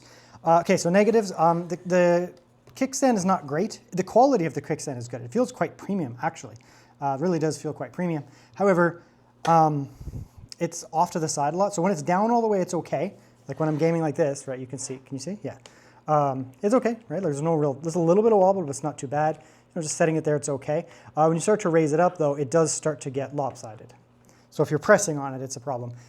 If you're just leaving it and then taking off the controllers and using this, then it actually doesn't matter because you're not going to be touching it and it doesn't fall over. And it actually distributes the weight slightly differently because when you go like this now, and yeah, the kickstand is still off to the side, but you have to press on it like, so it's not perfect, but it's okay. I mean, if you're going to put it on like your stomach or something, laying on the couch, it may not be the best. So, I mean, the quality of the kickstand is quite good, but the location is not. You know, it's rounded, so the actual contact point is quite small. Rounded also allows it to do that a little bit, but yeah, I mean, I wish it was just over here. It'd just be a little bit better.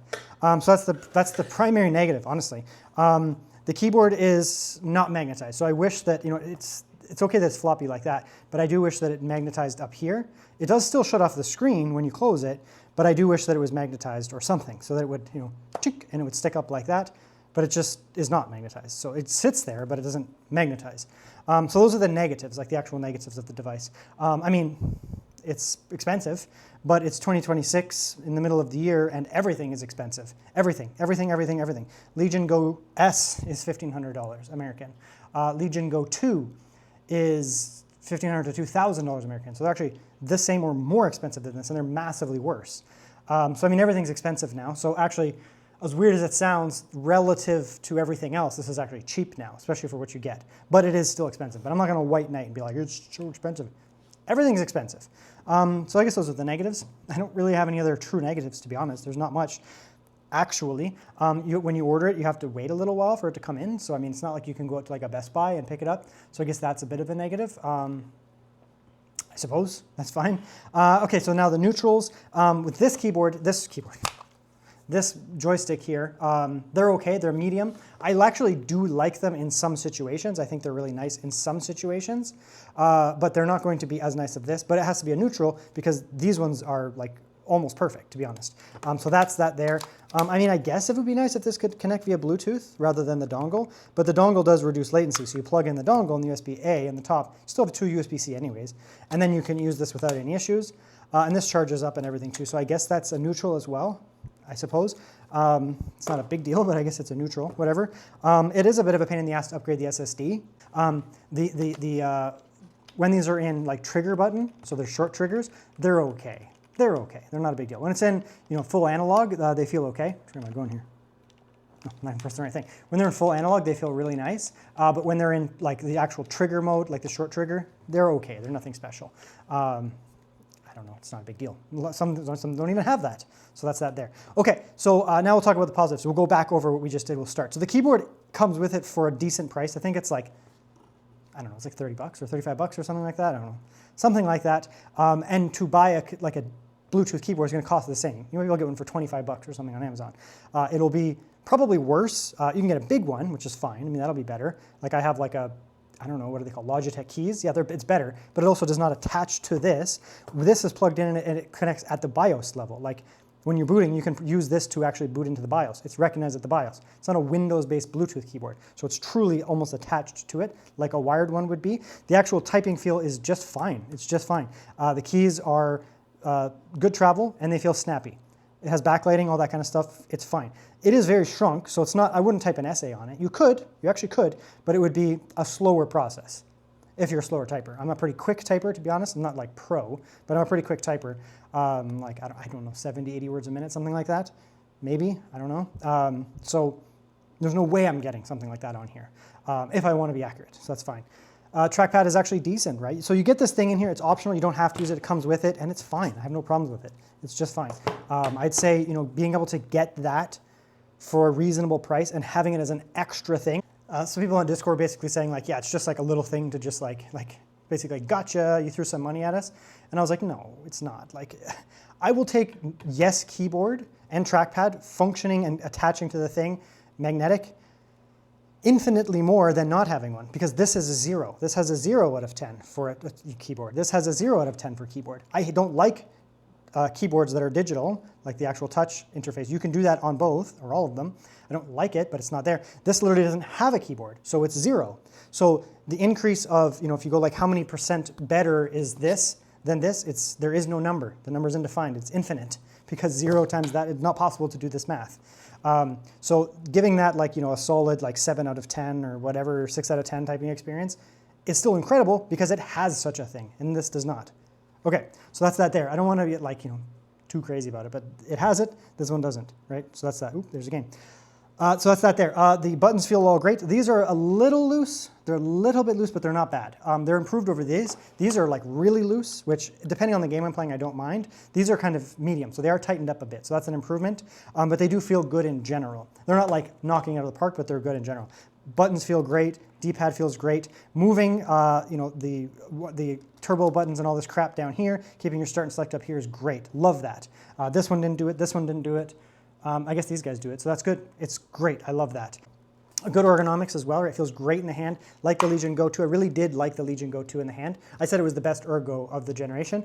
The ROG Ally 2 as well, like Xbox, ROG Ally Xbox, whatever the hell it's called, was also really ergonomic, but the screen's so small and it felt cheap and plasticky. The Legion Go felt good. This feels good in the hand. Like it feels like a dense thing, and the distribution of the hand weight is good, so it feels fantastic in the hand. With these controllers as well, these feel pretty good, but they're a little bit smaller, right? So they're a little bit smaller depending on your hand size, but they still feel pretty good, and they're optional. You don't have to buy them. You can if you want, so I can't dock points for something that's an optional thing, completely optional. But this feels fantastic on the hands. When you take them off and you actually attach them to that, they still feel great. It's a great feeling thing. The buttons all feel good. It's great. It's very light. Right? There's no there's no battery in this, right? Because it doesn't connect over Bluetooth. This contains the connector. So as a result, they're very light. And that's a good thing, I suppose, right? It's just not heavy, right? So that's great. On that note, when we're talking about the controllers, this is also great. So having a built-in trackpad into this thing is freaking genius. Like it actually works. It's a trackpad that works. You can move it around and it's clicky. So I mean, again, not having that, like having no trackpads at all, is an L, right? This thing is an L because it's useless. Having the Legion Go and the Steam Deck, and the Legion Go 2 and the Steam Deck little trackpads was fantastic. This is huge and awesome. The fact that you can navigate Windows from that is great, and it works just fine. So that's fantastic. Okay, so that's all that there. Now we'll get into the real heavy hitters here, right? Mini SSD. So we get an SD card and mini SSD. Mini SSD it's expensive. SSDs are expensive. I bought mine, fortunately, because I knew this AI stuff was coming. I bought actually 2 of them, but they're still cool, right? Like they do cost a lot of money, the same as a normal SSD, but they work as a normal SSD without having to change this. You don't have to open this up, take out that SSD and put in a new one, which then you also have a random SSD. You just leave it and then you buy one of those, and it works as an SSD. It's a Gen 3 NVMe SSD speed. So it works fine. Easy to expand, also the SD card. So between the SD card and the mini SSD, it's fantastic. There's not a lot of devices in the world that exist with that. Anything beyond? I don't think there's anything except OneXPlayer, at least right now. There might be something in China that I don't know about, but as it is right now, I've never heard of them. That's great. Okay, obviously the biggest thing here, the screen is wild good, right? It's theoretically supposed to be the same as the Legion Go 2, but the Legion Go 2, I did notice there was like a modeling effect at dimness. This doesn't have that, or if it does, it's so minor that I can't notice it. So you get OLED screen, AMOLED, absolute blacks, obviously really, really good for viewing content, watching shows, playing games. In light, it's good, but in dark, it's even more good. When it's dark, you're in a dark room, you'll really notice the advantages of the OLED. OLED also gives good response times on that too. This one also comes with 100% DCI-P3 color space.